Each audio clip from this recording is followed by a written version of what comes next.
लेकिन वो ऑब्वियसली प्यार में तो थे अपनी बहन के, उनको तो रिवेंज लेना ही था, उनको भी तो करना ही था जो अपनी बहन के लिए करना था। वो भी अपनी तरफ से ठीक थे, ये अपनी तरफ से ठीक थे। उसके अंदर प्यार बहुत था, रावण के अंदर अपनी बहन के लिए रिवेंज उसको लेना था, वो भी तो प्यार में ही था, ये उन्होंने कहा। ये जो रामायण फिल्म बन रही है उसके ये कास्टिंग डायरेक्टर है। ये लोग इतनी फिल्म बनाते हैं यार, एक बार वाल्मीकि रामायण तो पढ़ लो यार, कितना टाइम लगेगा। आप 4,000 करोड़ का खर्चा कर रहे हो। जो शिखंडी का जो पात्र है उसको लेकर के मैं पूछना चाहूंगा, क्योंकि बहुत सारे लोग आजकल जो आप रेडिकल जेंडर आइडेंटिटी का एजेंडा जो देख रहे होंगे, और ये जो शूर्पणखा के बाल्यकाल के भी सीन वो दिखाने वाले हैं, तो क्या वाल एक्टर यश है वो कमेंट करते हैं Ramayana beyond the right and wrong. लोग कहते हैं कि रावण का वध करने के बाद में राम जी ने लक्ष्मण जी को रावण के पास में भेजा था कुछ आखिरी समय में, तो ये वाल्मीकि रामायण में आता है ऐसा। जो द पैलेस ऑफ इल्यूजन नाम की एक नॉवेल के ऊपर आधारित होने वाली थी। चित्रा बैनर्जी देवकरुणी जो लेखिका है, उस समय का सामाजिक चित्रण कैसा हमें पढ़ने को मिलता है महाभारत में या फिर रामायण में, जैसे कि उस समय की महिलाओं की स्थिति, पारिवारिक व्यवस्था, वैवाहिक व्यवस्था, उसके बारे में वो कह रहे हैं कि ये कल्चरल डिफरेंसेस है between two brothers and Shurpanakha. इसके बाद में फिर अमिश त्रिपाठी आगे कहते हैं कि एक तरह से ये आज के माहौल में भी हमें देखने को मिलता है कि जब कंजर्वेटिव कल्चर और लिबरल कल्चर मिलते हैं आपस में। नारायण नारायण नारायण। सभी मित्रों को राम राम, सबका स्वागत है। दोस्तों आज मैं बहुत बहुत ज्यादा प्रसन्न हूँ। आज हमारे साथ में अमी गनात्रा जी जुड़ी हुई है, और मुझे नहीं लगता कि उनके बारे में मुझे कुछ भी और अलग से बताने की आवश्यकता है, क्योंकि पिछले 2-3 वर्षों से मैं देख रहा हूँ इतने सारे अलग अलग प्लेटफॉर्म्स पर, चैनल्स पर जाकर उन्होंने रामायण और महाभारत को लेकर वामपंथियों ने जो भी झूठ आज तक फैला करके रखा था, उन सब बातों को जिस प्रकार से केवल काउंटर नहीं किया, तो लिटरली उन सारे झूठ को उन्होंने ध्वस्त कर दिया है। वामपंथियों ने जो जो कुछ भी एजेंडाज वगैरह चला करके रखे थे रामायण महाभारत को लेकर के, उन्होंने लिटरली ध्वस्त किया है। और उनकी जो 2 पुस्तकें हैं, रामायण अनराइवल्ड और महाभारत अनराइवल्ड, उनके हिंदी में भी अनुवाद अमेजोन पर है, तो आप मैं उसकी लिंक आपको नीचे दे दूंगा, तो प्लीज आप उन्हें पढ़ना, परचेस करना, मैं आप सबसे प्रार्थना करता हूं। आज हम उनके साथ में बहुत ढेर सारी चर्चा करने वाले हैं। अभी रणबीर कपूर और यश की जो रामायण आने वाली है, महाभारत को लेकर बॉलीवुड ने या फिर तमिल फिल्म इंडस्ट्री से भी कुछ फिल्में हमें देखने को मिली है, कर्णन जैसी, या फिर तेलुगु फिल्म इंडस्ट्री से कल्कि जैसी फिल्म हमने देखने को मिली है। तो उन सब बातों को लेकर के हम विस्तार से चर्चा करने वाले हैं। आप सभी मित्रों से प्रार्थना है वीडियो को आप अंत तक अवश्य देखना और इसे लाइक और शेयर करना बिल्कुल भी मत भूलना। तो अमी जी, आपका बहुत बहुत स्वागत है हमारे चैनल के, आपने समय निकाला, इसलिए आपका हृदय से धन्यवाद। बहुत बहुत आभार प्रतीक जी। आप सभी के आपके सभी दर्शकों को जय सिया राम। जय जय सिया राम। तो अमी जी, आपने जो रणबीर कपूर और यश की रामायण आने वाली उसका जो इंट्रोडक्शन वीडियो उन्होंने डाला है, तो वो देखा क्या आपने, मतलब? हाँ, थोड़ा देखा है जी। अच्छा अच्छा, तो उस पर भी हम आएंगे। उससे पहले ना थोड़ा सा महाभारत और रामायण को लेकर इतनी सारी झूठ बातें फैला करके रखी है, जैसे कि कर्ण के महिमा मंडन को लेकर। महाभारत की अगर हम केवल बात करें तो द्रोणाचार्य जी को लेकर के, एकलव्य को लेकर के, कर्ण के महिमा मंडन को लेकर के, जाति व्यवस्था को लेकर के, उस समय के सामाजिक चित्रण को लेकर के, कुछ फेमिनिस्ट लेखिकाओं के भी कुछ हमें वर्जन पढ़ने को मिलते हैं जिसमें द्रौपदी के पॉइंट ऑफ व्यू से महाभारत लिखे हुए हैं। ऐसी बहुत सारी बातें हमें देखने को सुनने को आती है, तो उसी पर हम चर्चा करेंगे। शुरुआत हम एक कर्णन नाम की फिल्म आई थी उससे मैं करना चाहूंगा। एक फिक्शनल गांव उन्होंने दिखाया है जहां पर अभी पिछड़ा या वो शब्द मुझे उपयोग करना सही नहीं लगता, पर अभी जैसी सामाजिक व्यवस्था है तो उसके अनुसार मैं शब्द उपयोग कर रहा हूँ, तो समाज के पिछड़े वर्ग के लोग वहां पर रहते हैं, ऐसा एक गांव उन्होंने दिखाया है। और उस गांव का मुखिया है दुर्योधन, और बड़ा ही नेक दिल, अच्छे हृदय का, महान, इस प्रकार से गांव के मुखिया का एक मेटाफोर्स का यूज करके वो आज के समय का एक महाभारत उन्होंने एक प्रकार से रिक्रिएट किया है। तो गांव का मुखिया दुर्योधन है, बहुत अच्छा है। गांव में एक कर्ण नाम का कैरेक्टर है जो धनुष ने ही प्ले किया है, मेन कैरेक्टर है, फिल्म का लीड हीरो है, तो उसका नाम ही कर्ण है, और ऑब्वियसली उसको हर प्रकार से पॉजिटिव दिखाया है। गांव में एक द्रौपदी नाम की फीमेल कैरेक्टर दिखाया है, तो कर्ण द्रौपदी से प्रेम करता है, दोनों एक दूसरे से बहुत प्रेम करते हैं, ये भी वो बता रहे हैं। और जो मेन विलन है उसका नाम उन्होंने कानाबीरन रखा है, तो तमिल में कान्हा को या भगवान श्री कृष्ण को कानाबीरन भी कहा जाता है।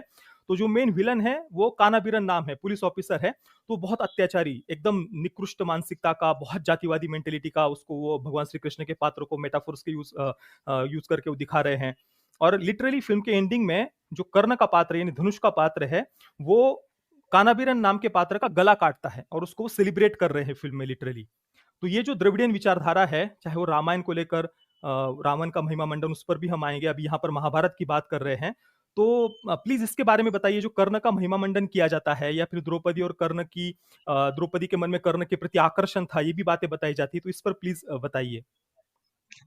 देखिए, इन्होंने एक बात जो बहुत स्मार्ट करी है, आप जो कह रहे हो उस अनुसार, कि उन्होंने महाभारत के केवल पात्रों का नाम लिया है और कुछ तो कर दिया है ना? कुछ कुछ किसी अलग ही सेटिंग में। तो अगर आप कहो कि अरे आप महाभारत को गलत गलत पोर्ट्रे कर रहे हो, तो ऐसा आप कह नहीं सकते, क्योंकि वो कहेंगे अरे ये तो हम्म, फिक्शन है, नाम तो किसी का भी, मेटा अभी कोई भी नाम है वो तो किसी का भी सेम हो सकता है ना? तो ये तरीके से हम्म, उन्होंने करा है। पर अब क्या कहूँ, ये इतना हास्य मतलब हास्यास्पद है। हास्यास्पद है।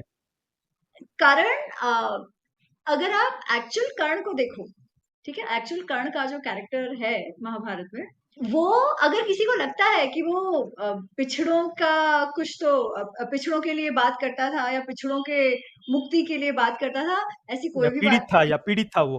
पीड़ित तो वो था ही नहीं, तो वो तो मैं आ रही हूँ, ठीक है, हाँ। पीड़ित तो वो था ही नहीं, पर उनके लिए बात भी अगर करता हो तो ये गलत है, क्योंकि वो ऐसा है जो इनफैक्ट जातिवाद की बात करता है। जब द्रोणाचार्य द्रोणाचार्य जब युद्ध के लिए, द्रोणाचार्य तो युद्ध कर रहे हैं ना, वो ब्राह्मण है पर युद्ध कर रहे हैं, तो वो कहता है कि अरे ये तो कैसे है, मतलब वो कहता है कि ब्राह्मणों को तो युद्ध नहीं लड़ना चाहिए, उनको तो केवल कथाएं सुनानी चाहिए, ऐसे वो कहता है, ठीक है। फिर जब अच्छा। शल्य जो मध्य देश के राजा हैं, वो जब उसके सारथी बने हुए, तब उनके बीच का जो संवाद है वो सुनने जैसा है। ना उसे किसी स्त्री का ओके। के प्रति आदर है, ना वहां के लोगों के प्रति आदर है। वो तो उल्टा कहता है कि आपके यहाँ तो स्त्री और पुरुष, कोई भी जाति के स्त्री पुरुष किसी भी जाति के स्त्री पुरुष के साथ सोते करते हैं, आप में तो बहुत ज्यादा वर्ण संकर। तो वो लिटरली ये बात कह रहा है।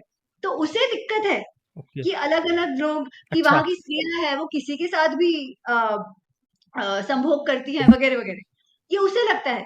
अब अगर वो इतना पिछड़ा कर्ण को। होता और इतना ब्रॉड माइंडेड जैसे वो कह रहे हैं होता, तो उसे तो कोई दिक्कत नहीं होनी चाहिए थी ना, उसे तो अच्छा लगना चाहिए था कि अच्छा है वहां पे लोग ये किसी जाति में मान नहीं रहे, पर ऐसा है नहीं, हम्म। ठीक है। अच्छा, और ऐसा क्यों नहीं है? क्योंकि पहली बात तो वो ऐसे किसी, आज के अनुसार देखा जाए तो आज के ऐसे कोई शोषित पीड़ित वर्ग से आता ही नहीं है। कर्ण जो सूत जाति का कहा जाता है, वो सूत जाति की समझ ही हमें पूर्णतः गलत है। सूत जाति ब्राह्मण माँ और क्षत्रिय पिता, इनकी मिश्रित जाति है, और वो मिश्रित जाति के फिर जो सारे बच्चे आते हैं, जो वंश होता है, फिर उसको सूत कहा जाता है। अब ब्राह्मण और क्षत्रिय, तो उनमें ब्राह्मण के भी गुण हो सकते हैं, क्षत्रियों के भी गुण हो सकते हैं। इसीलिए वो जो कार्य करते थे, वो सारथी का कार्य भी होता था, क्योंकि जो सारथी है, सारथी का कार्य ऐसे वो आज हम ड्राइवर समझे ऐसा नहीं होता था। सारथी जो है वो सभी के सभी जो भी योद्धा होते थे उसके बहुत ही समीपी मित्र होते थे। कारण एक योद्धा का जीवन सारथी के हाथ में होता है जब आप युद्ध करने जाओ तो, ठीक है। तो वो बहुत ही महत्वपूर्ण पोजीशन होती है, उसके लिए आपको शौर्य भी चाहिए होता है, धैर्य भी चाहिए होता है, बुद्धि भी चाहिए होती है। तो ये सारा, तो अगर आप ब्राह्मण क्षत्रिय मिक्स अगर देखते हो तो ये सारे गुण उसमें आते हैं उससे, है ना, अगर वो आप वर्ण के अनुसार भी देखते हो तो। या फिर वो लोग कथावाचक होते थे। कितने ऋषि हैं जो सूत होते थे, जो हम तक महाभारत आई है, वो किससे आई है? उग्रश्रवा साउती। उग्रश्रवा साउती सब स्वयं सूत जाति के हैं, और उन्होंने हम तक महाभारत पहुंचाई है, क्योंकि वो जन्मजय के यज्ञ में गए हैं, वहां जहां पर वैशंपायन जी ने अ, अ, सबसे प्रथम पब्लिक में सुनाई थी जो महाभारत जन्मजय के जो यज्ञ प्रसंग में वैशंपायन जी को उनके गुरु व्यास जी ने पढ़ा बताई थी। तो वो ये सुना रहे हैं, उस समय उग्रश्रवा साउती वहां पर उपस्थित है, और फिर वो कथा सुनकर ऋषि शौनक के जो बच्चे के स्टूडेंट्स हैं उनको सुनाते हैं। तो वो स्वयं सूत है। तो अगर वो ऐसे किसी, आप सोचिए ना, अगर ऐसा कोई प्रताड़ना हो रही होती तो सूत से कोई कथा सुनता क्या? तो ये तो अलग ही हो गया, राइट। तो वो सूत तो है ही नहीं, और सूत योद्धा भी होते थे। कितने सारे बिल्कुल। योद्धा सूत होते थे, जैसे कीचक है। कुछ कुछ जो देश होते थे, जो किंगडम्स होती थी, वो सूतों की है। जैसे कैकई देश है, वो सूतों का होता था। अंग देश स्वयं जो जहां से कर्ण। कर्ण आते थे, अंग देश, वो भी सूतों का प्रदेश था। मतलब किसी को अगर ये लगता हो कि अरे कहीं से तो दुर्योधन ने कर्ण को वहां का राजा बना दिया और सारे बाकी लोगों पर थोप दिया, ऐसा नहीं था। कर्ण था ही अंग से, क्योंकि उसके पिता जो है अधिरथ वो अंग से थे। और अंग देश को सूतों का देश ही कहा जाता था, जो शायद हस्तिनापुर के सामंत राज्यों में से रहा होगा। तो ये अगर सूत की समझ ही गलत हो जाए तो हमारा दृष्टिकोण ही बदल जाएगा ना, और वैसा ही दिखाया गया है अब तक। बिल्कुल। और देखिए अमी जी, ये तो ठीक है, हम ये बातें बताते हैं, पर इसका नैरेटिव इतना अंदर तक धसा हुआ है, और विशेषतः द्रविडियन विचारधारा को लेकर के अगर हम ये बातें करते हैं, तो तमिल फिल्म इंडस्ट्री की तो बहुत सारी लाइन से ऐसी फिल्में मिल जाएंगी जहां पर इवन रावण का महिमा मंडन तो होता ही है, परंतु प्रभु श्री रामचंद्र जी को लेकर के भी जितनी गलत सलत बातें दिखाई गई है। एक रावण नाम की भी फिल्म आई थी, उसमें भी मेटाफोर्स का यूज करके आज के समय में रामायण को उन्होंने दिखाया था। मणिरत्नम की रावण नाम की फिल्म थी, शायद शाहरुख आपने खान देखा भी होगा।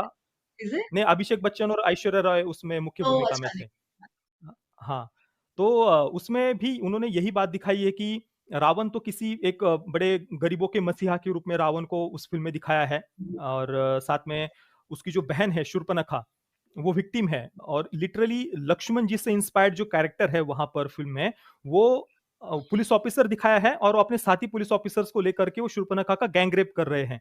तो वहां पर शूर्पणखा कैसे विक्टिम है ये वो दिखा रहे हैं, रावण को गरीबों के मसीहा के रूप में दिखा रहे हैं, और राम जी को धूर्त और कपटी दिखा रहे हैं। ऐश्वर्या को रावण किडनैप करके लेकर के आता है, क्योंकि उसकी बहन के साथ में बलात्कार हुआ था, गैंगरेप हुआ था, तो इस कारण से वो ऐश्वर्या रॉय के पात्र को किडनैप करके लेकर के आ रहा है। और इसके बाद में ऐश्वर्या रॉय के मन में, यानी सीता माँ से इंस्पायर्ड जो कैरेक्टर है, उसके मन में रावण के प्रति प्रेम जग रहा है। इस प्रकार की वो रावण नाम की फिल्म की कहानी, मेटाफोर्स का यहाँ पर भी सेम, जैसे कर्णन की तरह यहाँ पर भी मेटाफोर्स का यूज उन्होंने किया है, और उसके माध्यम से ये फिक्शनल कहानी उन्होंने बताई है। तो इस पर थोड़ा सा आप बताइए। ये ये भी बहुत हास्यास्पद है, इसलिए क्योंकि यहाँ पे अगर वो दिखा रहे हैं कि शूर्पणखा का रेप कर रहे हैं लक्ष्मण, तो वहां पे तो उल्टी परिस्थिति है। वो तो चाहती है कि श्री राम और लक्ष्मण उसे मिल जाए। वो तो गई ही इस अपेक्षा से है कि भाई आप मेरे से शादी कर लो, आप मेरे साथ विहार करो, है ना, क्योंकि वो बहुत ज्यादा आकर्षित हो गई है श्री राम और लक्ष्मण के प्रति, क्योंकि वो दोनों बहुत आकर्षक युवक है। जब वो उसे मना करते हैं तो उसे लगता है कि उनकी ये जो पत्नी है ना सीता, इसके कारण ये लोग मुझे मना कर रहे हैं, और इसलिए वो सीता जी पर आक्रमण करती है। उस समय श्री राम कहते हैं कि ऐसा तो नहीं चलेगा, ये आक्रमण इनको मारने के लिए वो कर रहे हैं, तो वो बचा तो लेते हैं सीता जी को। और फिर लक्ष्मण को कहते हैं कि उसे आप दंड दो। तो ये तो उल्टा है, वो बेचारे कर भी नहीं रहे हैं, वो बेचारे तो कह रहे हैं बाबा तुम जाओ, और यहाँ दिखा रहे हैं कि उसका गैंग रेप कर दिया। अच्छा, अब ये जो पूरा नैरेटिव जो कहा जाता है ना कि रावण ने अपनी बहन के लिए सीता जी का किडनैप किया, बाकी उसे कोई स्त्रियों में कोई रस नहीं था, ऐसे अगर उनको बताना चाहते हैं तो वो भी गलत है। क्योंकि शूर्पणखा जब रावण के पास जाती है तो शूर्पणखा उसे झूठ बोलती है। शूर्पणखा कहती है कि मैंने तो एक बहुत ही सुंदर स्त्री देखी है, ऐसी स्त्री जो अप्सराओं में भी नहीं है, यक्षों में भी नहीं है, वो तो जैसे लक्ष्मी समान है, इतनी सुंदर स्त्री मैंने देखी है, वो तो तेरी पत्नी होने लायक है, इसलिए मैं उसे लाने जा रही थी, और जब मैं उसे लाने जा रही थी तो लक्ष्मण ने मेरे साथ ये कर दिया। तुम अगर चाहते हो कि ऐसी स्त्री तुम्हें मिल जाए तो जल्दी से जाओ। अब ऐसा क्यों कह रही है शूर्पणखा? पहली बात तो वो इसलिए कह रही है क्योंकि वो जानती है कि उसका भाई रावण अत्यंत कामलोलुप है। ठीक है, अत्यंत कामलोलुप है। अच्छा, और इसमें ना हम द्रविडियंस को दोष दें ये सब तो ठीक है, क्योंकि वो तो दिखाना ही नैरेटिव उल्टा चाहते हैं। पर अगर आप हमारे भी जो जो कथन या जो देखो ना, तो उसमें भी रावण का कैसा महिमा मंडन किया गया है कि अरे जैसा भी था तो शिव भक्त, है ना। एक हमारे यहाँ भी कैटेगरी है जो कहता है वो था तो शिव भक्त, जो भी है था तो बहुत बड़ा ब्राह्मण, जो भी हो उसको ब्रह्म हत्या का पाप तो शिव जी को, श्री राम को लगेगा ही लगेगा, ऐसी सारी बातें करते हैं, है ना। जबकि महाभारत में स्मृतियों में बहुत क्लियरली मेंशन्ड है कि रामायण ब्राह्मण नहीं, रामायण में नहीं, स्मृतियों में, महाभारत में हर जगह होता है कि अगर कोई ब्राह्मण भी एकदम अधर्मी हो गया हो, आतताई हो गया हो, और क्षत्रिय समान युद्ध में लड़ने आपके पास आ गया हो और उसको आप मारो, तो उसमें कोई ब्रह्म हत्या का पाप नहीं लगता। और रावण तो एकदम अधर्मी है। भक्ति, शिव भक्त होने, अगर शिव भक्ति से आपकी काम लोलुपता कम ना हो, आपका अधर्म कम ना हो, तो उस भक्ति का फायदा क्या है? तो आप किस फायदा ही क्या लिए है? ऐसे रावण का महिमा मंडन कर रहे हो? क्योंकि ये केवल द्रविडियन कर रहे हैं ऐसा नहीं है, ये महिमा मंडन तो हमारे लोग भी कर बिल्कुल, रहे हैं, अच्छे भाव से कर रहे बिल्कुल। हैं। उनको भी ये लग रहा है, अरे नहीं बिल्कुल। नहीं, सीता जी को हाथ भी नहीं लगाया, ऐसे कहने वाले हमारे भी लोग हैं। हुँ। अरे क्यों हाथ नहीं लगाया? हाथ इसलिए लगाया क्योंकि उसे डर था कि वो मर जाएगा। क्यों उसे डर था कि मर जाएगा? क्योंकि इतनी सारी स्त्रियों के साथ उसने दुर्व्यवहार किया है, इतनी सारी स्त्रियों के साथ जबरदस्ती की है कि उसमें से एक पुंजिक स्थला जो है, इसने ब्रह्मा जी को कह दिया कि वो ऐसा-ऐसा कर रहा है, और ब्रह्मा जी को लगा ये तो इतना ज़्यादा कर रहा है, अगर वापस ये किसी पे ज़बरदस्ती करेगा तो उसका सर फट जाएगा। ये कारण है, और ये कारण स्वयं रावण ने बताया। पर हम चले हैं उसका महिमा मंडन करने, राइट? तो फिर जब हम ही करेंगे तो हम, जो हमारे दुश्मन है वो तो करने ही वाले हैं। तो इसमें हम बिल्कुल। और क्या कह सकते हैं? पर जैसे मैंने कहा, समझने की आवश्यकता है। शूर्पणखा ने भी झूठ बोला अपने भाई को, क्योंकि वो जानती थी कि अगर वो सच बताएगी तो उसका भाई कुछ नहीं करेगा। उसके भाई को वैसे ही कोई फर्क हुँ। नहीं पड़ता। उसका भाई एक ही कारण से काम कर सकता है, और वो है कामासक्ति। कोई सुंदर काम आ स्त्री दिखी सकते तो हैं। वो जाएगा, इसलिए उसने किया। और महत्वपूर्ण बात ये है कि शूर्पणखा का विवाह जो है वो विद्युत जिह्वा नामक एक बंदे से हुआ था। उस विद्युत हुँ। जिह्वा को युद्ध में रावण ने ही मारा है। तो शूर्पणखा को विधवा करने वाला रावण है। ऑफ कोर्स वो तो युद्ध हुआ था, तो हम कुछ कह नहीं सकते, पर फिर भी इतना प्रेम होता तो बचा लेता ना विद्युत जिह्वा को। नहीं, पर उनको उसको बिल्कुल। मारने का काम भी रावण ने किया है। तो मतलब ये सत्य है। और भी हम तो हर चीज को हम डिबंक कर सकते हैं, बट ये अगर मुख्य बात भी समझ आ जाए तो लोगों को समझ आएगा कि हुँ। किस तरीके से पूर्णतः नैरेटिव को चेंज कर दिया जाता है। जी। अमी जी, अब शूर्पणखा वाले बात पर मैं फिर से आऊँगा क्योंकि इस पर काफ़ी चर्चा हमें करनी है, क्योंकि अभी जो रामायण फ़िल्म आ रही है, उसमें भी शूर्पणखा का जो पात्र है, उसके बाल्यकाल को भी वो दिखाने वाले हैं। एक चाइल्ड एक्ट्रेस को भी उन्होंने एक कास्ट किया हुआ है शूर्पणखा के बाल्यकाल को दिखाने के लिए, और जो विद्युत अच्छा। जिह्वा की आपने बात की उसके लिए भी विवेक ओबेरॉय को उन्होंने कास्ट किया हुआ है, तो वो पात्र भी वो दिखाने वाले हैं। परंतु उनका जो दृष्टिकोण है वो दिखाने का, वो उस पर थोड़ा-सा मेरे मन में संदेह है, वो मैं आपको और आगे बताऊँगा। शूर्पणखा पर काफ़ी बात करनी है, पर उससे पहले थोड़ा-सा महाभारत पर भी हम थोड़ी चर्चा करते हैं। जो हिस्टोरिकल फ़िक्शन जो एक जॉनरा है, बहुत सारी पुस्तकें हमें उस पर देखने को मिलती है, जिसमें किसी ने कर्ण के पॉइंट ऑफ व्यू से महाभारत लिखी हुई है, किसी ने द्रौपदी के पॉइंट ऑफ व्यू से महाभारत लिखी हुई है, किसी ने सीता माता के पॉइंट ऑफ व्यू से रामायण लिखी हुई है।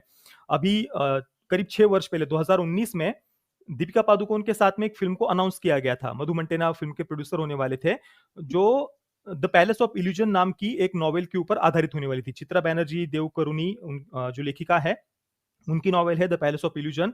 उस पर वे फ़िल्म बनाने वाले थे, अनाउंस भी हुआ था। उस समय मैंने एक वीडियो बनाया था, तो उस जो नॉवेल है, क्या आपने पढ़ी है वो नॉवेल? जी।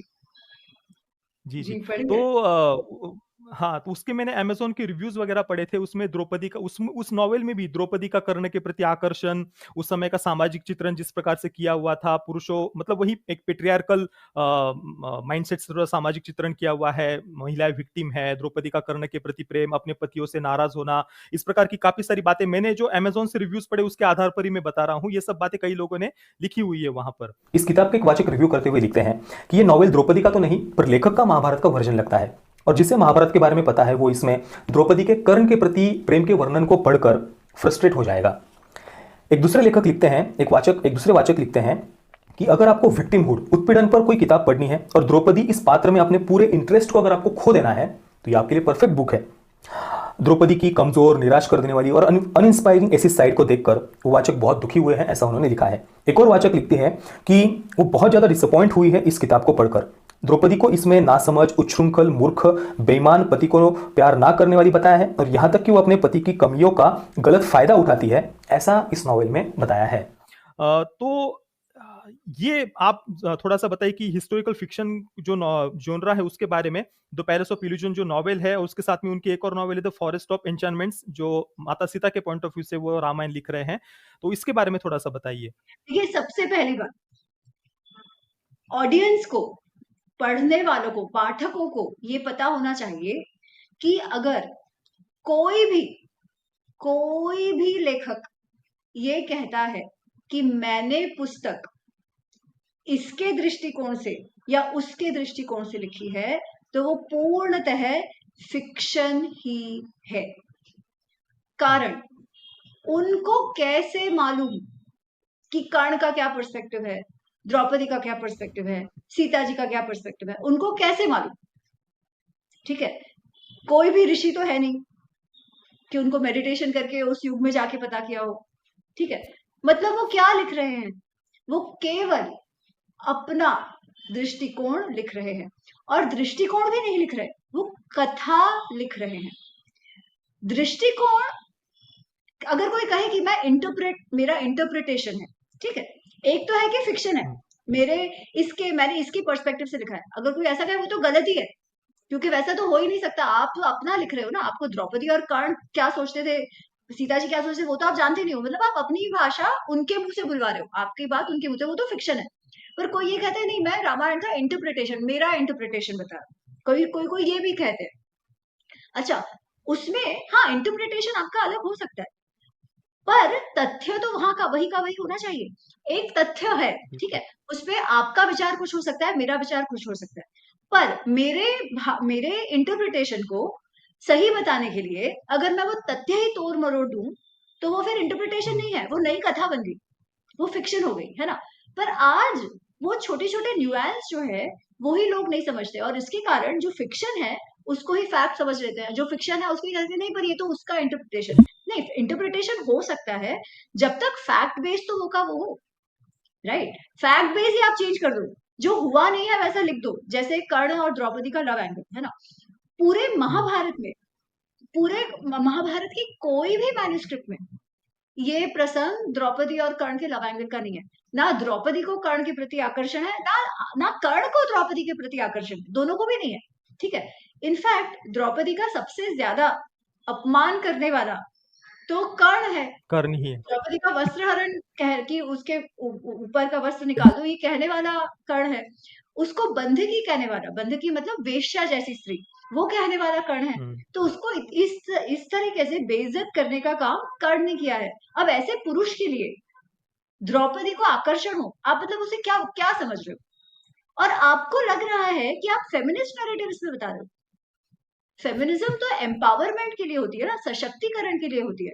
इनफैक्ट अगर कोई महाभारत पढ़ेगा तो जो चरित्र द्रौपदी का है उसको फेमिनिज्म, इनफैक्ट वो व्यक्तित्व ही फेमिनिज्म मतलब आज जैसा फेमिनिज्म है कि सब तोड़ दो, पर वो जो सशक्त नारी जिसे आप कहो वैसी द्रौपदी है, बिल्कुल। उस पर आपको आपका दृष्टिकोण उठा के फेमिनिज्म का चोला पहनने की जरूरत नहीं, और वो भी फेमिनिज्म का आप चोला पहना भी नहीं रहे हो, आप तो उसे एक वीक स्त्री बता रहे हो, है ना, चरित्रहीन स्त्री जैसे आप उसका चित्रण कर रहे हो, और आपको लग रहा है वो फेमिनिज्म है। तो वो फेमिनिज्म भी नहीं है, टू बी वेरी ऑनेस्ट, है ना। वो केवल एक लेखक का अपना इमेजिनेशन है और कुछ नहीं।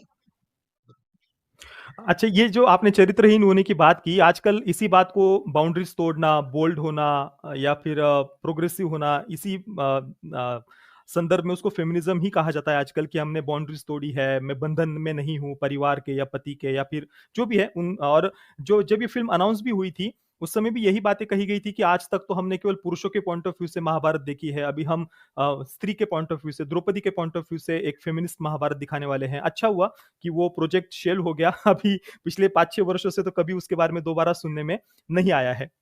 अच्छा, आपने जो बात कही महिलाओं का चित्रण, अभी महिलाओं के पॉइंट ऑफ व्यू से जब बात दिखाने की आती है तो उसमें सबसे महत्वपूर्ण होता है कि सामाजिक चित्रण। तो उस समय का सामाजिक चित्रण कैसा हमें पढ़ने को मिलता है महाभारत में या फिर रामायण में? जैसे कि उस समय की महिलाओं की स्थिति, पारिवारिक व्यवस्था, वैवाहिक व्यवस्था, क्योंकि जब आप महिलाओं के पॉइंट ऑफ व्यू से दिखाने की बात आती है ना, तो फिर महिलाएं उस समय कैसे पीड़ित थी, एक ब्राह्मणिकल पेट्रियार्की का चित्रण खड़ा करना, या महिलाओं को हमेशा दबा कुचला ही था, उनको कोई अधिकार ही नहीं थे, पुरुषों ने दबा करके रखा था। तो सामाजिक चित्रण हमें कैसा पढ़ने को मिलता है वेदव्यास जी की महाभारत में और वाल्मीकि जी की रामायण में? थोड़ा सामाजिक चित्रण के बारे में बताइए। देखिए क्या होता है ना, कोई भी समय, किसी का भी जीवन हो, उतार चढ़ाव तो आते रहते, ठीक है। इसलिए किसी ना किसी के साथ कुछ ना कुछ तो होगा। अगर स्त्रियों के साथ हो रहा है तो पुरुषों के साथ भी तो हो रहा है ना। पर आप जो समाज व्यवस्था की बात कर रहे हो, अगर आज हम देखें कि एम्पावरमेंट मतलब ऑफिस में जाके काम करना, फाइनेंशियल इंडिपेंडेंस, तो वो उस प्रकार नहीं था, पर उस प्रकार तो पुरुषों के लिए भी नहीं था।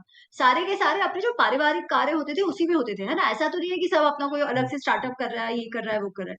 दूसरी बात, जो परिवार होते थे वो अधिकतर बड़े परिवार होते थे, जॉइंट फैमिलीज होते थे, है ना? तो घर पे भी उतना फिजिकली, शारीरिक तौर पे बहुत ही इंटेंसिव काम होता था, और बाहर भी फिजिकली इंटेंसिव काम होता था। तो अगर वो डिमार्केशन ही ना हो तो आप काम करो कैसे, है ना? क्योंकि उस समय जेंडर नॉर्म्स बहुत स्ट्रिक्टली डिफाइंड थे कि ये करेंगे, ये वो करेंगे। उस समय के लिए ये ठीक भी था, क्योंकि केवल स्त्रियों के लिए ऐसा था ऐसा नहीं है, पुरुषों के लिए भी ऐसा था। ऐसा नहीं था कि वो जो चाहे वो कर सकता है ना? ऐसा तो नहीं था कि हम जो ऑफिस में बैठ के पति का ये कर्तव्य है, भाई का ये कर्तव्य है, पुत्र का ये कर्तव्य है, पत्नी का ये कर्तव्य है, सबके अपने अपने कर्तव्य थे। वो वैसा होता था। पर उसका अर्थ ऐसा नहीं है कि स्त्रियां जो है वो सशक्त नहीं थी, क्योंकि आज मुझे लगता है वो सशक्तिकरण का अर्थ बदल गया है। सशक्तिकरण मतलब क्या, कि जो हम कहते हैं ना, अ सेंस ऑफ एजेंसी। क्या आप आपके निर्णय ले सकते हो? क्या आप अपना मत बता सकते हो? क्या आप बोलने की आपको आजादी है, आपका मत व्यक्त करने की आजादी है? वो अगर आप देखो तो डेफिनेटली दोनों महाभारत और रामायण में स्त्रियों का जो कैरेक्टर है वो वैसे था, कॉन्फिडेंट है, जो अपनी बातें हैं वो रख सकती है, जो वो चाहती है वो कार्य करा सकती है। अब श्री राम को 14 वर्ष का वनवास कैसे हुआ? उन्होंने कुछ गलत किया था क्या? किसके कहने पे हुआ? माता कैकेयी। माता कैकेयी के कहने पे। जबकि दशरथ जी ने अयोध्या को वचन दिया हुआ था, है ना, कि भाई राम राजा बनेंगे। कैकेयी माँ ने कहा, और दशरथ जी ने उसकी बात सच रखने के लिए ये कर दिया। तो ये कोई अबला नारी तो नहीं हो सकती ना। तो हम अगर कहें कि वो सीता जी के साथ ये चीज बुरी हुई, अरे वो तो लाइफ में उतार चढ़ाव तो सबके साथ होता है, तो वनवास श्री राम जी के साथ अच्छा हुआ क्या, है ना? तो कुछ परिस्थिति गलत हो जाए, इसके ऊपर से आप स्त्री को अबला नहीं कह सकते, और केवल एक इंस्टेंस लेके नहीं कर सकते। तो अगर अबला, सारी स्त्री अबला थी, तो शूर्पणखा ऐसी कैसी थी? कैकेयी माँ ऐसे कैसे थे कि अपनी बात मनवा रहे राजा से, अयोध्या के राजा से, है ना? और सीता जी भी अगर आप देखोगे तो अपने जीवन के सारे निर्णय स्वयं सीता जी के हैं। वन में जाना उनका निर्णय है, वो जो चाहती है वो करवाती है, वो उनका निर्णय है। और वो बात भी जब करती है तो किसी अबला नारी जैसे नहीं करती। अगर आप लक्ष्मण के साथ उनका संवाद देखो या श्री राम के साथ भी उनका संवाद देखो, तो एक कॉन्फिडेंट लेडी है जो अपना मत व्यक्त करने से बिल्कुल भी पीछे नहीं हटती है। वही बात अगर आप महाभारत में देखते हो तो वहां पर भी ऐसा है। द्रौपदी के विषय में अधिकतर केवल इतनी बात होती है कि वो हमेशा गुस्सा गुस्सा होती है, हमेशा रिवेंज चाहती है, और उसके साथ वस्त्रहरण हो गया, उसके अलावा कुछ बात नहीं होती। पर मुझे लगता है वो द्रौपदी के साथ अन्याय है, क्योंकि द्रौपदी स्वयं कहती है कि किस प्रकार जब वो इंद्रप्रस्थ की रानी थी, तो इंद्रप्रस्थ के जो फिनेंसेस थे वो भी वो संभालती थी, वहां की ट्रेजरी है वो भी वो देखती थी। ऐसी द्रौपदी है। पर हमने केवल जो फिक्शन लेखक है या जनरल पॉपुलर डिस्कोर्स में उसको केवल एक ऐसी स्त्री, या तो एकदम बेचारी जिसके साथ केवल अत्याचार हुआ, या हमेशा गुस्सा गुस्सा वाली हो, वो भी गलत है। वो द्रौपदी का व्यक्तित्व वैसा भी नहीं है कि हमेशा गुस्से में है, हमेशा बदला चाहती है, नहीं, वो बहुत ही ग्रेसफुल व्यक्तित्व है द्रौपदी का।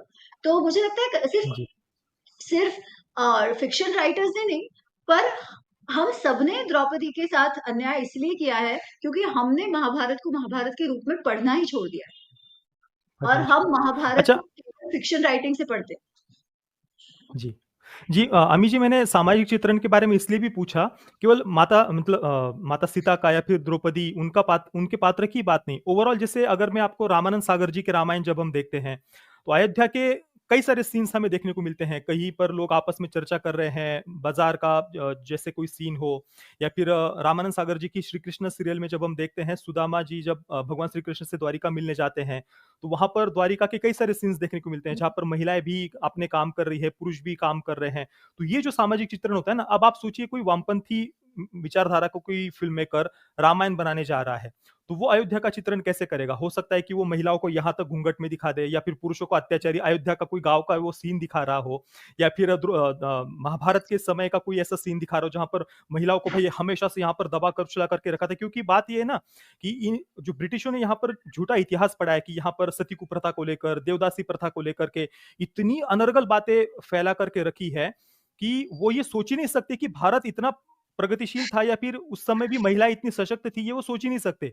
उनके अनुसार तो भाई 20-25 वर्ष पहले भी भारत के गांव में ऐसे ही अत्याचार, या फिर ठीक है वो घूंघट प्रथा भी हमें कुछ जगहों पर है, पर उसके पीछे भी जो मुगलों का अत्याचार शासनकाल वो जो रहा है उसके भी कई सारे परिणाम रहे। पर जो देखने का दृष्टिकोण है इतिहास की तरफ, या भारत पिछड़ा हुआ था, हम तो अनसिविलाइज थे, या फिर ब्रिटिशों ने यहाँ आकर के फिर हमें सिविलाइज किया, तो वो मानसिकता ये सोचने ही नहीं देती कि उस समय का भारत इतना प्रगतिशील हो सकता है, या उस समय भी महिलाओं के पास इतने अधिकार हो सकते हैं। तो ये सबसे बड़ा डर रहता है कि वो जो चीज कह रही हूँ कि आप जो कह रहे हो ब्रिटिशर्स ने और लेफ्टिस्ट ने किया, वो तो एक बात है, ठीक है, पर मुझे लगता है वो कहीं ना कहीं हमारी मानसिकता में भी इतने बंध के बैठ गए हैं। और केवल वो नहीं, टू बी हमें हमें ऑनेस्ट भी होना चाहिए। आजादी के बाद है ना, बहुत सारी जगह ऐसी थी जहां पर स्त्रियों के पर अत्याचार होता ही होता था, है ना। तो उस परिस्थिति में जब कोई देखेगा और पास्ट को प्रोजेक्ट करेगा तो उसके मन में भी वही बात होगी। इसलिए जो एक्चुअली हुआ था उसे भी हमें नकारने की जरूरत नहीं है। और मुझे लगता है वो हुआ इसलिए क्योंकि हम महाभारत रामायण को भूल गए। आपको एक दूसरी बात बताती हूँ, मैं जब कई बार द्रौपदी वगैरह की बात, द्रौपदी सीता जी उनके सशक्त व्यक्तित्व के विषय में बात करती हूँ, तो आपको पता है कितने सारे लोग कमेंट करते हैं, ये आ गई दूसरी फेमिनिस्ट, बिना वजह द्रौपदी को फेमिनिस्ट बता रही है। क्योंकि उनसे हजम ही नहीं होता कि सशक्त स्त्री तभी भी होती थी जो अपने आप को हिंदू मान के बैठे, है ना, एकदम हिंदुत्व वॉरियर्स मान के बैठे। उनमें भी बहुत सारों को यही लगता है कि धार्मिक नारी मतलब कुछ और नहीं करती थी, केवल घर वालों की सेवा करती थी, है ना। तो उनको भी ये लगता है। तो जब मैं एक्चुअल महाभारत का चित्रण करती हूँ, रामायण का चित्रण करती हूँ, तो उनसे भी हजम नहीं होता, है ना। तो प्रॉब्लम हर स्तर पर है, और हम केवल और केवल अंग्रेजों को ही दोष देते रहेंगे तो हमारे बीच जो प्रॉब्लम है वो हम देख भी नहीं पाएंगे। इसलिए मैं हमेशा ना इसको ऑनेस्टली बात करना चाहती हूँ इस बारे में। तो जो आपने बहुत अच्छा प्रश्न पूछा कि उस समय कैसी परिस्थिति थी। अब हमें बहुत ज्यादा प्रूफ तो तब का पता नहीं है, बिकॉज फोकस जो है वो मेन परिवारों पर है। परंतु जब राम राज्य की बात आती है, या उसके पहले भी अयोध्या का जो एक वर्णन हमें आया है, उसमें ये बताया गया है कि अयोध्या में स्त्री और पुरुष दोनों ही निर्भय होकर विचरते थे, दोनों ही बहुत सारे आभूषण पहनते थे और बिना किसी डर कर आराम से खुशी से रहते थे। ठीक है, ये मिलता है हमें। तो मतलब ऑब्वियसली अगर बाहर निर्भय होकर स्त्रियां भी घूम ही रही है, कोई घर पे बैठा ऐसा तो है नहीं, और ड्रेस भी अच्छे से कर रहे हैं, कहीं पर भी घूंघट की तो बात ही नहीं आई है, ना उसमें आई है ना ही महाभारत पे आई है। तो इनफैक्ट उस समय का आप अगर उनके कपड़े पहनने का देखो भी तो मुझे नहीं लगता, अगर तुम्हें, मुझे लगता है कहीं ना कहीं आज हमको शर्म आ जाएगी वैसे कपड़े पहन के, तो घूंघट की तो बात ही कहाँ है ना। इसलिए क्या पब्लिक लाइफ में स्त्रियां नहीं थी? ऐसा नहीं था। जैसे मैंने कहा द्रौपदी का ही आप देखो, तो अगर फाइनेंसेस वो देख रही है, जब इतने सारे उनके यहाँ खाने को ब्रह्मचारी ब्राह्मण वगैरह इतने सारे आते थे, उन सबका ध्यान रखने का काम वो सब द्रौपदी का होता था। जब इनफैक्ट वो तो ठीक है, जब उसके बाद जो वनवास खत्म हो गया उनका और उसके बाद जो चर्चाएं चल रही हैं सभा में, तब भी द्रौपदी वहीं पर है। तो मतलब ऐसा भी नहीं है कि स्त्रियों को वहां रहना भी अलाउड नहीं था, ऐसा कुछ नहीं था। इसलिए आज जैसे आप आज देख रहे हो, है ना, कि ऑफिसेस जा रही है, वैसा शायद नहीं था, क्योंकि ऑफिसेस पुरुष भी नहीं जाते थे, उनका भी अपना अपना जो काम होता था उसमें पारंपरिक व्यवसाय, एग्जैक्टली, तो पारिवारिक होता था। तो पारिवारिक व्यवसाय जो है उसमें डेफिनेटली स्त्रियां भाग खेलती ही थी, उनका रोल होता ही था उसमें। बिल्कुल। अच्छा, आपने जो बात कही ना कि महिलाओं पर अत्याचार, बात ये नहीं कि अत्याचार आप दिखा रहे हैं, बात जब आप ऑपरेसर और ऑपरेसर की लेंस से जब वो बात दिखाते हैं ना, तब प्रॉब्लमेटिक हो जाती है कि भाई यहाँ पर कोई ब्राह्मणिकल पेट्रियार्की थी। अन्याय अत्याचार तो बिल्कुल समाज की जो प्रॉब्लम्स है उन बातों को फिल्मों के माध्यम से सामने आना ही चाहिए, पर आप उसको किस लेंस से दिखा रहे हैं, मैं उसकी बात कर रहा था केवल। अच्छा, और दूसरी बात, जो शिखंडी का जो पात्र है उसको लेकर के मैं पूछना चाहूंगा, क्योंकि बहुत सारे लोग आजकल जो आप रेडिकल जेंडर आइडेंटिटी का एजेंडा जो देख रहे होंगे, वेस्ट में अगर आप देखेंगे हार्मोन्स देना, छोटे छोटे बच्चों को उनके जेंडर को लेकर कंफ्यूज किया जा रहा है, सबसे दुख की बात है कि भारत में उस बात को जस्टिफाई करने के लिए शिखंडी के पात्र का यूज किया जाता है कि भाई उस समय भी ऐसे लोग थे कि जो अपने जेंडर को, बायोलॉजिकल जेंडर कुछ और हो पर अपने आप को किसी और जेंडर से मानते थे। तो शिखंडी के पात्र को सही मायने में महाभारत में कैसे, मतलब क्या दिखाया है कि वो बायोलॉजिकल जेंडर उनका अलग था या अपने आप को कुछ अलग जेंडर से मानते थे, या फिर वो जिनको हम तृतीय पंथी कहते हैं, किन्नर कहते हैं, वो थे, या क्या शिखंडी के पात्र के बारे में क्या पढ़ने को मिलता है? शिखंडी के बारे में एक्चुअली बहुत क्लियर है। जो शिखंडी की कथा आती है ना, उनका जन्म स्त्री रूपी हुआ था और वो बन गए फिर पुरुष। तो कथा ऐसी आती है कि स्त्री रूपी उनका जन्म हुआ था, पर उनके माँ बाप जो थे उनको ये था कि लड़का ही है, लड़का ही है, लड़का ही है, ठीक है, क्योंकि उन्होंने महादेव जी की तपस्या करी थी, उसके बाद उनको ये बच्चा हुआ था और महादेव ने कहा था पुत्र होगा, पर पहले ये पुत्री है तो वो पुत्री ही है, और जिसको उसने बड़ा ही पुत्र जैसे किया है, फिर उसका विवाह करवा देते हैं लड़का बना के। पर जब विवाह होता है तब तो पता ही चल जाएगा ना स्त्री है, तो उसके साथ जो उसकी जो वाइफ है उसे पता चल जाता है कि ये स्त्री है, वो जाके अपने पापा को कंप्लेन कर देती है। तो वो पापा कहते हैं कि भाई ऐसे तुमने मेरे साथ धोखा किया है, तो वो आक्रमण करने वाले होते हैं, इसलिए शिखंडिनी उसका जो नाम है वो चली जाती है और वो बहुत दुखी, और उसे लगता है कि मेरे कारण मेरे पिताजी पर इतना दुख आ रहा है, तो मैं अपना जीवन त्याग देती हूँ। वहां जब वो ऐसी बातें सोच रही है और दुख में है, तो वहां पर एक यक्ष है, स्थाणुकर्ण ऐसा उसका नाम है। तो वो यक्ष कहता है अरे तुम क्यों रो रही हो, तो ये पूरी कहानी बताती है। तो वो कहते हैं चलो ठीक है, तुम मेरा पुरुषत्व ले लो और मुझे अपना स्त्रीत्व दे दो, ठीक है, तो मुझे अपना स्त्रीत्व दे दो, पुरुषत्व ले लो ऐसे, और फिर जब तुम्हारा काम हो जाए, जब तुम्हारी टेस्टिंग वेस्टिंग कर ले, तो फिर तुम आकर वापस मुझे अपना पुरुषत्व दे देना। अच्छा, उतने टाइम में क्या होता है कि जब वो पुरुषत्व दे दिया है यक्ष ने और स्त्रीत्व ले लिया है, तो वहां पे कुबेर आते हैं और कुबेर देखते हैं कि इसने ऐसे किया, तो वो गुस्सा हो जाते हैं कि तुमने प्रकृति के विरुद्ध जाके कोई कार्य किया जो बिल्कुल ठीक नहीं है, इसलिए अब मैं तुम्हें श्राप देता हूँ कि इस जन्म में तो तुम अब स्त्री रहोगे और शिखंडी फिर इस जन्म में पुरुष ही रह जाते हैं, ठीक है। तो ये कथा आती है। पर एक ना जेनेटिक कंडीशन भी होती है जिसमें कुछ उम्र तक स्त्री और उसके बाद जेंडर चेंज होता है, तो ये कई बार ये जेनेटिक भी होता है, ठीक है। तो हाँ, ये इनफैक्ट अगर आप सेक्स चेंज की बात करो, है ना, तो कहीं ना कहीं ये एग्जाम्पल उससे जुड़ता मिलता जरूर है, पर उसका अर्थ महाभारत में ऐसा नहीं दिखाया कि जो चाहे वो अपना जेंडर बना सकता है या जो भी। यू ऑलवेज हैव केसेस, है ना। हमारी संस्कृति में तो तृतीय प्रकृति वाले जो है उनको तो बहुत मान सम्मान मिलता है। उनके साथ कभी जैसे आप और संस्कृतियों में, सभ्यताओं में देखोगे कि उनको मार देने की बात है या ऊपर से नीचे फेंक देने की बात है, ऐसा हमारे में कुछ नहीं है। हमारे यहाँ उनका भी स्वीकार होता है जो थोड़े अलग हो, पर उस बात का ढिंढोरा पीट के उस बात को नॉर्मलाइज नहीं करने की आवश्यकता है, क्योंकि उससे क्या होता है कि फिर लोगों को आप कंफ्यूज कर रहे हो जो है नहीं। क्योंकि सब में देखिए, हम सब में पुरुष तत्व स्त्री तत्व थोड़ा बहुत तो होता ही है ना, और बच्चों में और बड़ों में भी वो फर्क पड़ता है, पर अब आप उसको कंफ्यूज ही कर रहे हो कि आप हो ही कुछ और।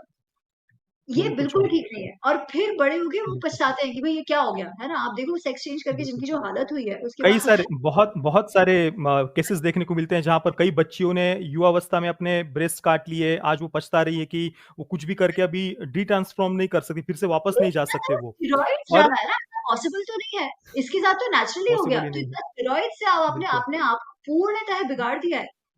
तो इसलिए ये एक ही ऐसा एग्जाम्पल है, इसको उसमें भी इसको नॉर्मलाइज नहीं किया गया कि चलो शिखंडी ऐसा है तो और सारे लोगों को ऐसा कर दिया, ऐसा बिल्कुल भी नहीं है। प्रकृति के विरुद्ध ही बताया है उस बात को। करेक्ट, प्रकृति, और वो और इसलिए देखिए श्राप मिल रहा है कि तुमने ये किया, वो ठीक नहीं, और ठीक नहीं किया। और देखिए, जो किन्नर समाज की आपने बात की, जो जेनेटिकली स्त्री या पुरुष दोनों से अलग कईयों के जननांग होते हैं, गुप्तांग होते हैं, तो वो बिल्कुल जेनेटिकली जो है वो तो उनको तो मैं हमेशा कहता हूं कि उनको इंग्लिश में भी इंटरसेक्स कहा जाता है, उसको तो सबको मुख्य धारा में लाने के लिए प्रयास करना ही चाहिए। परंतु आजकल जो हम देखते हैं ना कि बायोलॉजिकली एक हेल्दी कई सारे लोग फिर अपने आप को मैं किसी अलग ग्रुप से आइडेंटिफाई करूंगा, या फिर मैं जेंडर फ्लूइड हूं, मैं रोज अपना जेंडर बदलूंगा, बहुत सारी इसमें बातें हैं, वो अलग चर्चा का विषय हो जाएगा। तो इसके बाद में एकलव्य के बारे में थोड़ा सा हम चर्चा करते हैं, फिर हम शूर्पणखा के विषय पर हम, वो महत्वपूर्ण वही बात है। एकलव्य के लेकर के भी बहुत सारा जातिवाद की बातें फैलाई जाती है। तो प्लीज उस एकलव्य के पात्र के बारे में बताइए, द्रोणाचार्य जी और एकलव्य के बारे में।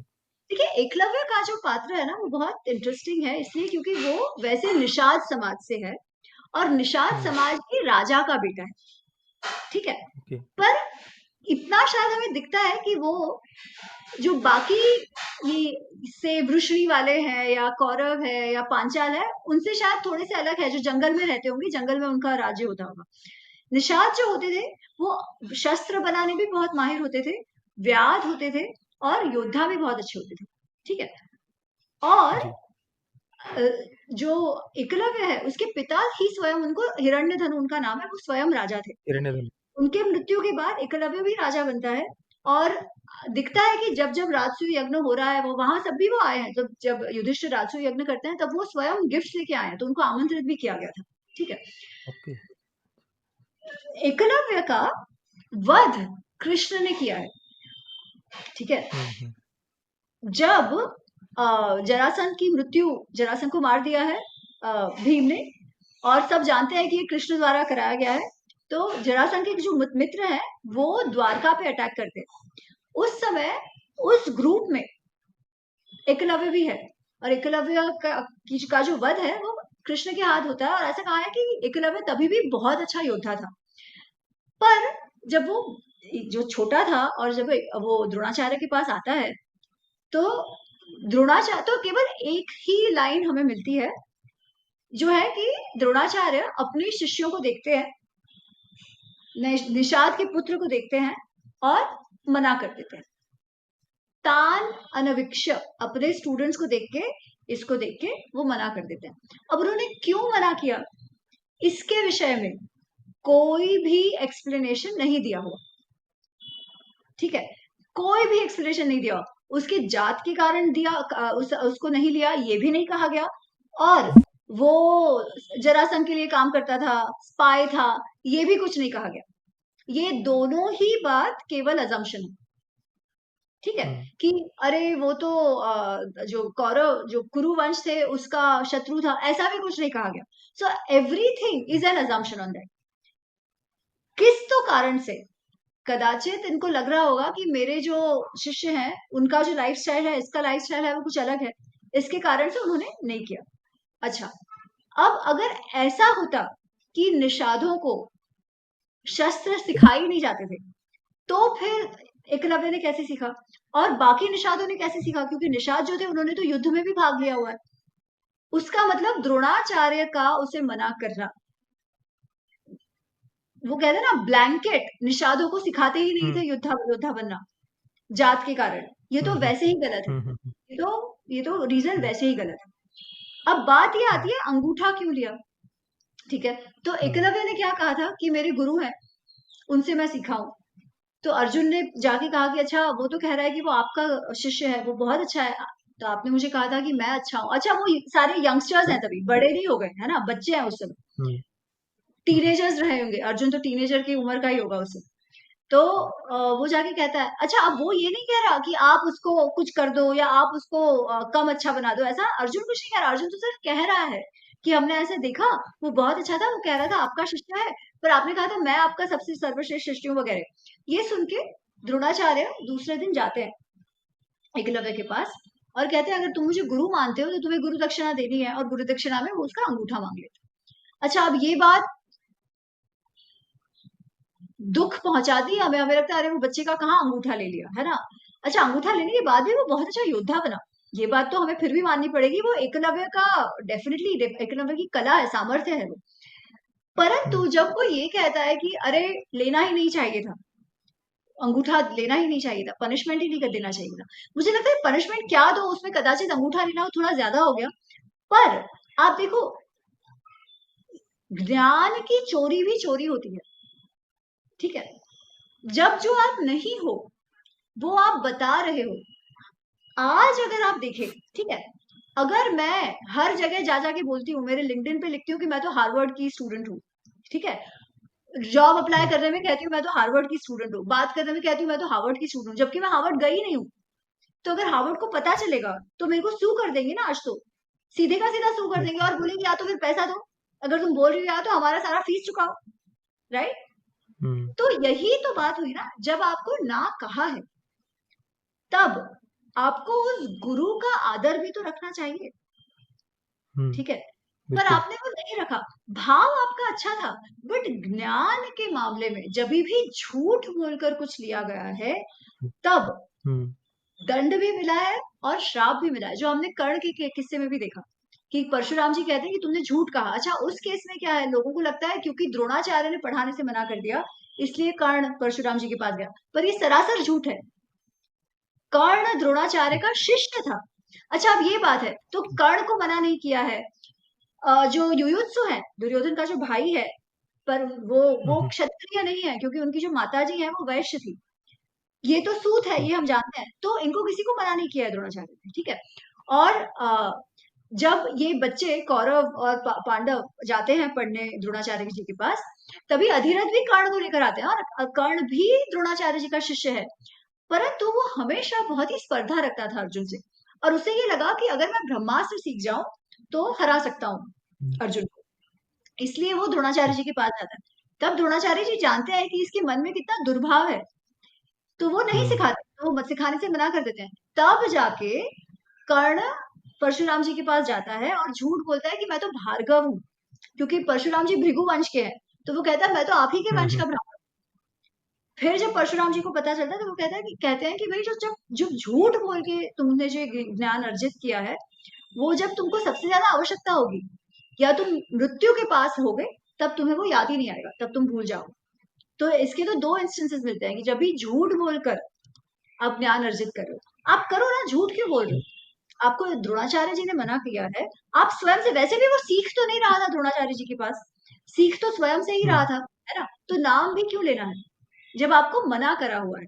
आज भी वो गलत होता, आज तो आपको डेफिनेटली कर देते, कोर्ट कचहरी में जाना पड़ता, ऐसा हो तो, है ना? तो उस समय उन्होंने उठा लिया। अब पर्सनली मुझे लगता है वो बहुत स्ट्रिक्ट था, पर ठीक है, अब वो तो उनका प्रेरोगेटिव है जो दंड उनको लेना हो। और आपने जो बात कही उससे ये तो सिद्ध है कि एकलव्य वो स्वयं पहले जो जिस राज्य से थे वहां पर सभी योद्धा भी थे, युद्ध में भी गए हुए थे, तो वो ऐसा नहीं कि उनके पास धनुर्विद्या थी नहीं या फिर उनके पास शिक्षा का कोई साधन ही नहीं था, सब कुछ उनके पास में था, परंतु उनको गुरु द्रोणाचार्य जी से ही सीखना था क्योंकि वे सर्वश्रेष्ठ गुरु होंगे धनुर्विद्या के उस समय के। और मेरे अनुसार द्रोणाचार्य जी राजगुरु थे, तो अपने राज्य के प्रति लॉयल रहना भी उनके लिए नहीं, सबसे ऐसा ज्यादा नहीं है, वो आवश्यक था। तो इस औरों को भी सिखाते हैं, उनके शिष्यों में। ओके। इवन जो शिशुपाल है या वो जो क्या कहते हैं, जयद्रथ है, वो भी उनके पास सीखे।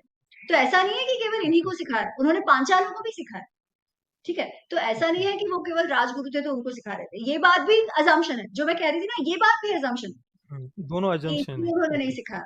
तो और निषाद निषाद समाज से थे आपने बताया, तो रामायण में भी हमें एक पढ़ने को मिलता है कि प्रभु श्री रामचंद्र जी जब वनवास में गए तो सबसे पहले जो एक निषाद राज थे उनके यहाँ पर उनके आश्रम में वे रुके गुह थे, तो गुह और वे भी उनके गुरु, हाँ, तो उनके गुरुकुल में गुरु वशिष्ठ जी के साथ में वे पढ़े थे, ऐसा भी हमें पढ़ने को मिलता है। उसके बारे में तो थोड़ा सा रामायण बताइए। में ये तो नहीं मालूम हमें कि वो वशिष्ठ जी के पास पढ़े थे या क्या थे, पर वो मित्र अवश्य अवश्य थे।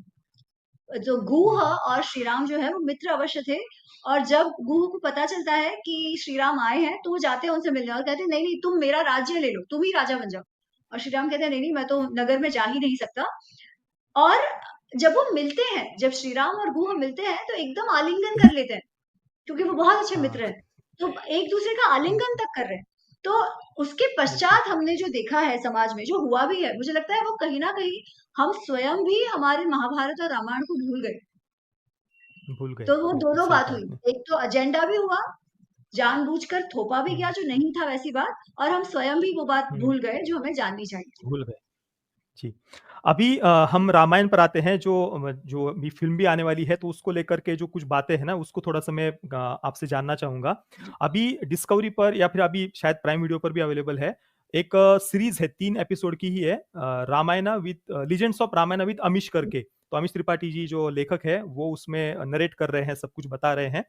तो एक जो सीताहरण का जो घटना है, उसको लेकर के वो एक्सप्लेन कर रहे हैं। तो उनके साथ में कविता काने करके एक लेखिका है, दोनों चर्चा कर रहे हैं। मैं थोड़ा-सा आपको पढ़कर बताता हूँ, मैंने लिख कर के रखा उन्होंने क्या-क्या कहा है।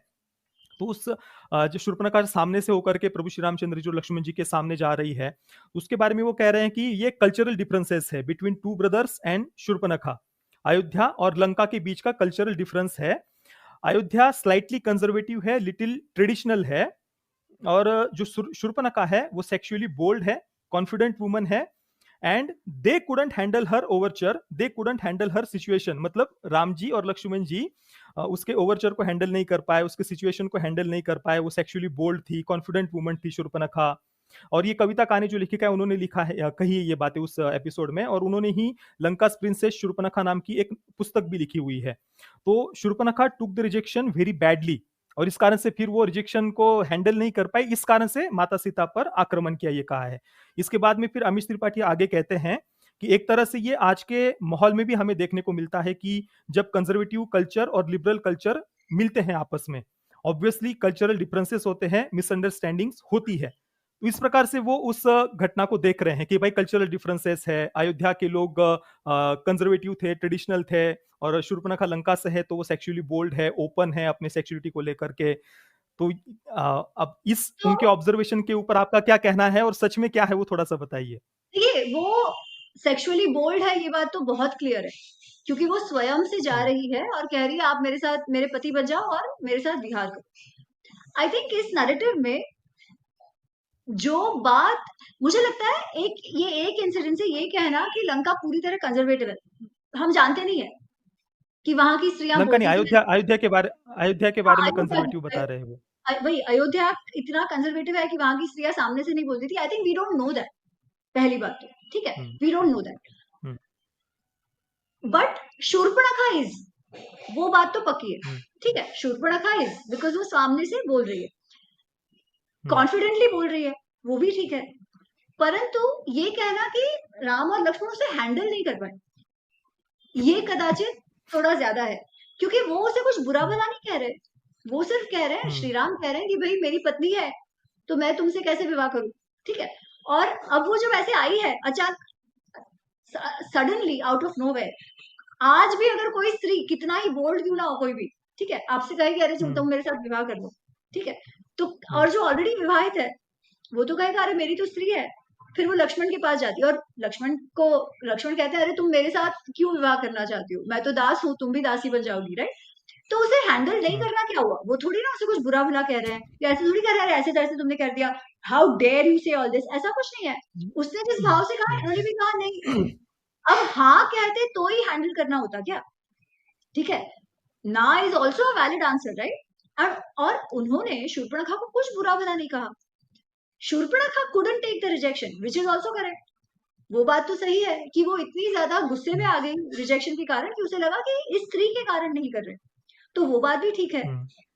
पर to superimpose conservatism versus liberalism, I think is also not fair to that extent. I tell you why, ठीक है, स्पेशली ऑन द पॉइंट कि राम और लक्ष्मण हैंडल नहीं कर पाए। उस हिसाब से आप देखो तो किष्किंधा का भी अलग था, ठीक है, किष्किंधा का जो कल्चर अगर आप देखो तो वो भी थोड़ा अलग था। उस कल्चर में जो फिर हमको और भी कम्युनिटीज में दिखता है, अगर भाई की मृत्यु हो गई हो तो भाई की जो पत्नी है वो जो दूसरा भाई है उसे विवाह कर सकती है, जैसे तारा ने किया। श्री राम वगैरह में उसके लिए कोई आपत्ति नहीं कर जाएगी, अरे ऐसे कैसे तुम लोग कर रहे हो, ऐसे कैसे चलेगा। उल्टा वो तो कहते हैं नहीं, तुम अंगद को अडॉप्ट भी कर लो। और वो जानते हैं कि अब दोनों तारा और उमा जो है वो साथ में है सुग्रीव के, राइट। तो उस पर तो वो कोई जजमेंट नहीं पास कर रहे। अगर वो इतने ही जजमेंटल होते, ठीक है, या हैंडल नहीं कर पाते, तो उस विषय में भी कुछ कमेंट आता उनका, है ना। तो ऐसा नहीं है, आई थिंक वो वैसे अगर वो कंजर्वेटिव भी रहे हो, चलो it can be one of the interpretation, ठीक है, कंजर्वेटिव भी रहे हो, फिर भी वो ये हैंडल नहीं कर पाए, ये मुझे नहीं लगता है। इनफैक्ट वो उनमें इतना ब्रॉड माइंडेडनेस था कि अलग अलग कल्चर्स अलग अलग हो सकते हैं, इसीलिए तो किष्किंधा को भी उन्होंने बहुत इजीली एक्सेप्ट कर लिया, कोई जजमेंट उस पर नहीं कहा। ना ही उन्होंने शूर्पणखा के व्यक्तित्व पर या इवन उसके ओवरचर पर कुछ कहा है, उन्होंने केवल इतना कहा नहीं। और फिर जब वो अटैक कर रही है तो उन्होंने उसे मारा, बस थोड़ा सा वो हंसी मजाक उसके साथ किया जब वो आई, दैट्स इट। तो हैंडल नहीं करने वाली बात तो ठीक नहीं है, बाकी चाहो तो जो भी आप इंटरप्रेट कर सकते हो। कर सकते हैं। अच्छा, उनकी ही जो कविता कहानी लेखिका है, उनकी ही एक दो और पुस्तकें हैं लंकास प्रिंसेस शूर्पणखा के अलावा। एक the Karna's wife, the outcast queen, और दूसरी पर है एक बात मेनका चॉइस। कहना चाहूंगी कि फिर भी मुझे लगता है कि इतना है ना, वो ठीक है। एटलीस्ट उन्होंने शूर्पणखा को पूरी बिचारी तो नहीं बताया है ना, जैसी है वैसे बताया। This is at least fair to वैसे ही शूर्पणखा बताया। कि वो जी, बोल्ड बिल्कुल। है ना, वो सामने से आ रही है, कॉन्फिडेंट है, वो तो वो है। So that's the thing. Ramayana में जो स्त्रियां हैं वो सारी वैसी हैं, कॉन्फिडेंट है। सेक्सुअली बोल्ड होना एक बात है, बट कॉन्फिडेंट तो है ही। तो I think that at least is बिल्कुल। A fair portrayal of the woman character. जी। अच्छा, ये जो कविता कानेजी है, उनकी एक दो और पुस्तकें हैं लंकास प्रिंसेस शूर्पणखा के अलावा। एक है the Karna's wife, the outcast queen, और दूसरा मेनका चॉइस। तो विश्वामित्र और मेनका, उनके बारे में मेनका की चॉइस थी। अब मैंने ये पुस्तकें पढ़ी नहीं है, पर जितना टाइटल से समझ पा रहा हूँ, मेनका की चॉइस है, वो अपनी सेक्सुअलिटी को एक्सप्लोर करना चाहती है, जो भी वो बताना चाह रहे होंगे उसमें। और दूसरी कर्नाज वाइफ, द आउटकास्ट क्वीन। तो कर्ना को एक तो आउटकास्ट कहना, उसके बारे में तो आपने ऑलरेडी बता ही दिया। तो क्या कर्ण की पत्नी के बारे में भी कुछ ऐसा कर्ण की पत्नी के विषय में महाभारत में कुछ भी नहीं है, कुछ मतलब कुछ भी नहीं है।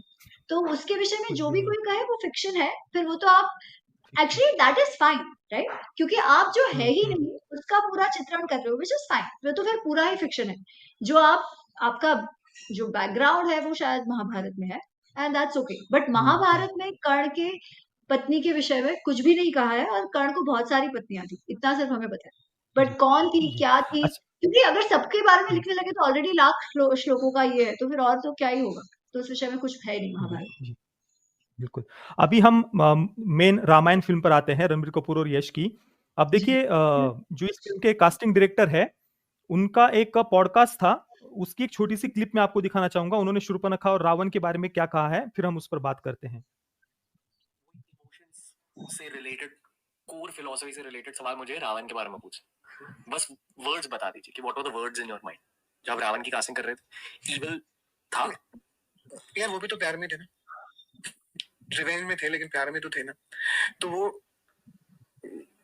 हाँ, जो रावण की अगर हम बात करें, जितना मुझे समझ में आता है, क्योंकि वो इवल तो थे, उनको रिवेंज तो लेना ही था, लेकिन वो ऑब्वियसली प्यार में तो थे अपनी बहन के, उनको तो रिवेंज लेना ही था, उनको भी तो करना ही था जो अपनी बहन के लिए करना था। वो भी अपनी तरफ से ठीक थे, ये अपनी तरफ से ठीक थे, भाग भी रहे थे, लेकिन युद्ध में दोनों अपने ठीक थे ना।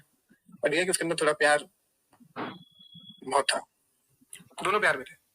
उसके अंदर प्यार बहुत था, रावण के अंदर अपनी बहन के लिए रिवेंज उसको लेना था, वो भी तो प्यार में ही था, ये उन्होंने कहा है। अच्छा, आप इस पर तुरंत मत कहना, मैं और थोड़ा सा आपको बताना चाहूंगा। ये जो रामायण फिल्म बन रही है, उसके ये कास्टिंग डायरेक्टर है, और ये 1 वर्ष पहले का पॉडकास्ट है जिसमें उन्होंने ये बात कही थी। अभी जो लेटेस्ट कुछ आर्टिकल्स मैंने पढ़े, तो शूर्पणखा की बाल्यकाल को भी शायद वे दिखाने वाले हैं, जिसके लिए एक एक्ट्रेस को भी उन्होंने कास्ट किया हुआ है शूर्पणखा की बाल्यकाल के लिए। और रावण तो अपनी बहन से बहुत प्रेम करते हैं, कास्टिंग डायरेक्टर ही कह रहे हैं, तो फिल्म मेकर्स की मानसिकता उससे हमें पता चल रही है। इसके अलावा अभी देखिए, जब आदिपुरुष आई थी, ओम राउत, मनोज मुंतशिर उसके साथ में जुड़े हुए थे, उस समय भी आदिपुरुष अनाउंस होने के कुछ महीनों के बाद में सैफ अली खान ने एक इंटरव्यू में क्या कहा था, मैं आपको पढ़कर बताता हूं। In a recent interview with Mumbai Mirror, Saif Ali Khan spoke about his role in Adipurush for the first time and revealed that director Om Raut has made the evil character human and entertaining. He said, it's interesting to play a demon king, less strictures in that, but we will make him human. Up the entertainment quotient, justifies abduction of Sita and the war with Ram as revenge for what was done to his sister Shurpanakha by Lakshman, who cut off her nose. तो ये सैफ अली खान ने जब बात कही कि सीता माता के अपहरण को जस्टिफाई करेंगे, हम उसको ह्यूमन बनाएंगे, ह्यूमनाइज करेंगे, इसके बाद में तुरंत मैंने इसकी आलोचना भी की थी हमारे चैनल पर, उसी समय 4 वर्ष पहले का शायद वो वीडियो होगा हमारा, 3 वर्ष पहले का। उसके बाद में फिर ओम राउत हो या जो भी फिल्म मेकर्स जुड़े हुए थे आदिपुरुष के साथ में, उन्होंने सैफ अली खान से माफी भी मंगवाई, उन्होंने पब्लिकली इसके लिए माफी भी मांगी कि मैंने ये जो बात कही थी वो गलत कही। अभी जो रामायण का नया इंट्रोडक्शन वीडियो आया है, उसमें रावण को दिखाते समय ही उसके साथ जो 2 शब्द जुड़े हैं वो है रिवेंज और पावर। तो वो तो रिवेंज को रावण के साथ में जोड़ ही रहे हैं। जो इसके कास्टिंग डायरेक्टर है वो भी कह रहे हैं कि भाई वो तो अपनी बहन के बहुत ज्यादा प्रेम में था, तो रिवेंज तो उसको लेना ही था। और रावण की शूर्पणखा के बचपन के लिए भी उन्होंने एक एक्ट्रेस को कास्ट किया हुआ है। तो ये सब बातें जो हम पढ़ रहे हैं ना, तो इसको लेकर के थोड़ा सा मेरे मन में तो संदेह है। यार, आपको क्या लगता मैं है वही इस कह पर? रही हूँ, ये लोग इतनी फिल्म बनाते हैं यार, एक बार वाल्मीकि रामायण तो पढ़ लो यार, कितना टाइम लगेगा। आप 4,000 करोड़ का खर्चा कर रहे हो, है ना? एक जन जिसको वाल्मीकि रामायण पता हो उनको तो ले लो यार। क्योंकि रिवेंज का तो सवाल हमने जब शुरुआत करी तभी मैंने शूर्पणखा की बात कही है ना, कि शूर्पणखा को इतना पता होता कि मेरा भाई मुझसे प्रेम करता है, तो झूठ क्यों बोलती उससे? वो सीधा कहती देखो भाई क्या हुआ, और वो देखते ही रावण ने खड़े होके भागना चाहिए था। नहीं, पर वो उल्टा उसकी कामासक्ति को जगा रही है। वो कह रही है वो इतनी सुंदर स्त्री थी, मैं तो उसे तेरे लिए लाने गई थी, तू उसे चाहता हो तो तू जाकर ले। तो इसमें रिवेंज की बात ही कहाँ आती है? वो तो केवल अपनी काम आसक्ति को तृप्त करने के लिए वहां गया हुआ है, और सही कुछ कहा। भी नहीं है। उसके बाद भी जो आप उसका डिस्कशन देखोगे उसके मंत्रियों के साथ, तो उसी पे है कि वो क्यों उसके साथ कर नहीं रहा है। वो तो कुक्कुट वृत्ति से उसे हासिल कर सकता है, क्यों रुका हुआ है? तब वो कहता है कि नहीं नहीं मुझे डर है, वो पुंजिक सदाने में जाके ब्रह्मा जी को कंप्लेन कर दी थी, ऐसा ऐसा हुआ था, ये वो कह रहा है। और सिर्फ इतना होता है तो वो बाकी सारी स्त्रियों को, सीता जी कोई पहली स्त्री नहीं है जिसे वो किडनैप करके लाया है। रावण ने कितनी ही स्त्रियों का किडनैप किया है, कितनी ही स्त्रियों के साथ दुष्व्यवहार किया है, दुर्व्यवहार किया है कितनी ही स्त्रियों के साथ। तो रिवेंज विवेंज की तो बात ही नहीं है। इसीलिए वो जानती है ना कि मेरे भाई की कौन सी वो दुखती रग है। तो वैसे देखा जाए तो हाँ, रिवेंज शूर्पणखा ले रही है कि इन्होंने मुझे मना किया, ठीक है, इन दैट सेंस, जिसमें इसको मोहरा बना दिया रावण को। कैसे? क्योंकि वो जानती थी इसकी कामासक्ति, और वो ये भी जानती थी कि उसका मेरे प्रति कोई प्रेम नहीं है कि वो मेरे लिए रिवेंज लेने जाएगा, राइट? तो मतलब अब क्या कहो, जब ये बिल्कुल। शुरुआत ही इतनी बकवास इस माइंडसेट से उन्होंने करी है, और वो प्रेम में था, प्रेम में था, अरे क्या प्रेम में था? वो केवल काम आसक्त था, काम लोलुप था, और कुछ भी नहीं था। हाँ, तो और ये जो शूर्पणखा के बाल्यकाल की भी सीन वो दिखाने वाले हैं, तो क्या वाल्मीकि रामायण में शूर्पणखा के ऐसा बाल्यकाल को ही नहीं है, कुछ भी ऊपर से ये नहीं। लोग कह रहे हैं कि हम वाल्मीकि रामायण को आधार बना रहे हैं, ऐसा लोगों को बता रहे हैं, और शूर्पणखा के बाल्यकाल के लिए वो कास्टिंग कर रहे हैं। तो अच्छा, इसके बाद में जब ये फिल्म इंट्रोडक्शन वीडियो सामने आया था, उसको लेकर के यश जो एक्टर है इसमें रावण की भूमिका करने वाले हैं, उन्होंने एक पोस्ट की थी इंस्टाग्राम पर।